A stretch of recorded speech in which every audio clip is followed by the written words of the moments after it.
Hello and welcome to Checkpoint XP. Jacob Brothers is here, Erica Sadora is there, and we are joined by a very special guest. We are joined by Daanann Agboga, the program manager for the Black Collegiate Gaming Association. Daanann, thank you so much for coming on. Pleasure. Awesome. Happy to be here. Yeah, so starting from the top, can you give us a top-down explanation of what the Black Collegiate Gaming Association does? Yes, sir. So first and foremost, we are a nonprofit organization. We're a 501c3. We started up in May of 2020, right after George Floyd was killed. And so our founder and chairwoman, Keisha Walker, she saw a very, very big opportunity. She is a huge gamer. She's a HBCU graduate. All our family are HBCU graduates. So she was having a conversation with her nephew about our nephew is a huge gamer. So she was talking to her nephew about what he wants to do when he grows up. And he says he wants to be a professional gamer. And then she said, "Oh, awesome. So what HBCU do we want to go to?" It was like, HBCU, like Auntie Keisha, there are no HBCUs who teach esports as a major, as a minor. And she was like, that can't be true, right? And then she did her research, she found out that it was true. And then she also asked her nephew, what kind of gamers does he follow? What kind of gamers does he like? His favorite gamers. And about none of them were black or women of color, none of that. So she was like, this can't be right. So she came back to Atlanta. She owns a marketing firm. She's owned a marketing firm for 23 years. So she has a lot of experience in marketing, with working with the HBCUs, working with celebrities, and all of that stuff. So she said she decided to do something about the lack of diversity in the gaming and esports industry, not just in the corporate center, but also in the professional and entertainment segment of gaming and esports. So she started up the Black Collegiate Gaming Association. And then she reached out to a bunch of major big hitters in the esports industry like Sony PlayStation, Intel, GameStop. And thankfully, everyone came on board with BCGA in its first year. And we've been able to keep them this far. So that's been amazing. So basically what we do at BCGA is we do a bunch of stuff. We have what we call 5 strategic platforms. We have education, careers, internships, mentorships, and gaming labs. So first of all, we have education. We have a bunch of educational segments, events, programming that we put on throughout the entire year. First of all, we have Black College Con and Women Got Game. This is actually going on right now. We had Black College Con last weekend, February 26th. This was our second year having Black College Con. Then we have Women Got Game starting up next weekend. And then we also have Black College Con this Saturday at Miles College. Miles College is one of our member institutions. So Black College Con is an opportunity for college students and also high school students to come together and hear from some of the biggest heavy hitters in the gaming industry about how they became a success and what you can do to start, preparing your resumes so you can end up being just like them, working in gaming and esports. And Women Got Game is also like Black College Con, but that's for women of color, where women of color, college, high school students, they can come and listen to some of the biggest and most successful women in gaming and esports and learn how to become just like them. And then our second strategic platform is careers. We provide internships, job opportunities for college students. Not just HBCU. We're not just HBCUs. The biggest opportunity is HBCU, but we're not strictly HBCUs. So all colleges across the country, we try and reach out to as much as we can through our different networks, provide them with job and internship opportunities that these companies come and give us to, so we can, provide them with students. Like DraftKings just came on board. DraftKings has been phenomenal the last few months. That's awesome. They are, yeah. So talking about careers, we actually do have a job fair in April 7th, where this is going to be our second annual job fair. We have a bunch of companies, DraftKings, Riot Games, Scopely, Intel. Last year we had Evil Geniuses, a lot of companies. Last year, we had like 15 companies in gaming and esports that were on site hiring students for job and internship opportunities. And so we do have that again on April 7th. Next off, we have mentorship opportunities. Also during Black College Con and Women Got Game, we have opportunities where students can, just like we're talking right now, students can come on camera, come on the mic and speak directly to these heavy hitters in the gaming industry, and they can ask whatever questions they want to ask and hear directly from them. If it's advice, whatever they want to hear from them, they have an opportunity to hear that. And then first of all, we have scholarships. Sony PlayStation, they have been amazing when it comes to our scholarship. They actually provided us with $100,000 to give away to students in 2021. So that was amazing from Sony PlayStation. And then lastly, we have our gaming and innovation labs. So not a lot of HBCUs as of 2021. I think only one or two HBCUs had designated gaming and esports lab on their campuses.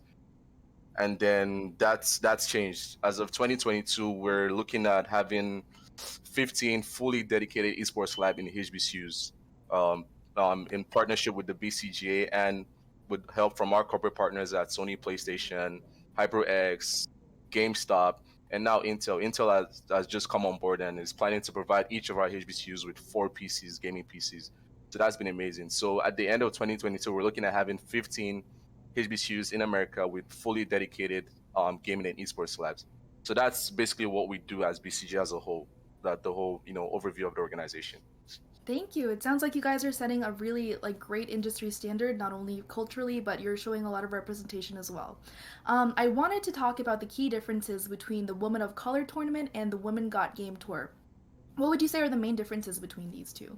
So you said Women of Color and Women Got Game. Those are the same properties. Women Got Game is a Women of Color summit and esports tournament. We have the esports tournament in North Carolina, Charlotte, on March 19, which is next Saturday. And then we have the online summit on 3/26, the next Saturday after next Saturday. Okay. So that's the same property. It's a Women of Color event, I should say. Okay, awesome.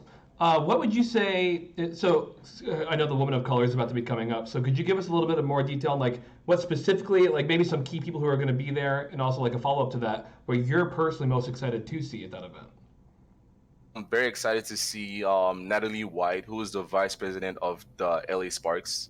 She's gonna be present at the summit, and we also have a lot. I don't know everyone at the top of my head because I don't spearhead that event, because that's a Women of Color event, and we tend to have our female team handle that because it's a full Women of Color event. But if you ask me about Black College Con, then yeah, I can tell you every single person who's gonna be speaking that day. Well, we have a lot of heavy hitters. We have Gian Lopez. We have Amy Viner. She owns her own Women of Color esports producing tournament. So yeah, there is a lot of heavy hitters on that Women Got Game summit. So far it sounds like it's been an uphill climb for you guys. Did you face any pushback when you were setting up these events, or anything that you thought was a challenge? Yes, we originally planned to have all tournaments and all summits in person, but with the issue of COVID, that faced a huge challenge for us. So we actually decided to make it virtual again, as we did in 2021, because not only is it going to be a challenge to have students on site practicing social distancing, negative kept COVID-19 tests, vaccination requirements based on the cities and the host venues. A lot of speakers and a lot of companies are not allowing their employees to travel because of COVID restrictions. So that posed a huge challenge for us. So thankfully, we reverted back to full virtual for Black College Con, and it was a success again. So that was huge. That was huge for us. Still being able to pull that off, even though we had to switch it back just a couple weeks before Yeah. summit took place. Yeah, absolutely. So as these events keep on happening, like are there any goals that you guys have, or would the top goal be eventually physical, or do you guys think it would stay digital as time goes on? Absolutely not. Absolutely not. So I've been at BCGA. I just clocked 1 year at BCGA this month. This week, I should say. I just clocked 1 year this week. So thank you. So before BCGA came about, like I said, our founder and chairwoman Keisha Walker, she's been doing in-person events for the longest time. Like I said, she owns a marketing firm that she's had for 23 years now. So online stuff, that's not her space at all. So the sooner we get to in-person events, the better, and that's we feel like that's where we're gonna be able to shine more in the in-person world. So we're looking forward to that. Hopefully by August we should be having our first in-person, not our first, but one of our major in-person events, which we call the College Esports Olympics. So hopefully that goes all to plan. That sounds Ooh, awesome. are you excited about that? That sounds like a big deal. Oh yeah, very much excited. Very much. Okay, and so last closing question, along with what you had just said, is the BCGA planning on just doing more events like this, of just more groups, more variety, just events, events, events? Do you guys have like a big plan in the future? As of now, we're strictly doing events as much as along with all of our, like I said, strategic platforms. We work a lot with HBCUs. We do career fairs, job fairs, events, webinars. We have a 6 series webinars coming up in the fall, which is going to be the second time we're doing that. We had that last fall, so we have a webinar every week with different topics. We have marketing, we have business development, we have programming, we have licensing. So that was amazing last fall. We plan to do that again, and we also had in partnership with McDonald's, we had what? How do I say this? It was a HBCU Classic Tour. So I Okay. don't know if you're very familiar with that. Is every year we have the HBCU Classic Tour. We have the Orange Blossom Classic. We have the Celebration Bowl, the Bayou Classic. And so what we do is we help McDonald's set up a gaming tent at each and every one of these classes. Not every one of them, but select few classics. And then leading up to the final in Atlanta, Georgia in December. So we plan to strictly do events, and then as we transition back to in-person world, then we can see what we can branch out from there. Fan- But yeah, Fantastic. For those who want to get involved and want to check out what you guys are doing, what's the best way for them to do that? social media. All our social media is BCGA USA, Instagram, Twitter, Facebook, TikTok, all of that. And then we do have a Discord. You can actually join our Discord through the link in our Instagram or Twitter. We have a link tree in the description. So that's the best way to stay in contact with BCGA and all our amazing team members. Wonderful. Well, Daanann, this has been awesome. We really appreciate you coming on. And best of luck for all the events that are going to be coming up in the nearby future. So thank you so much. Thank you so much for having me. Absolutely.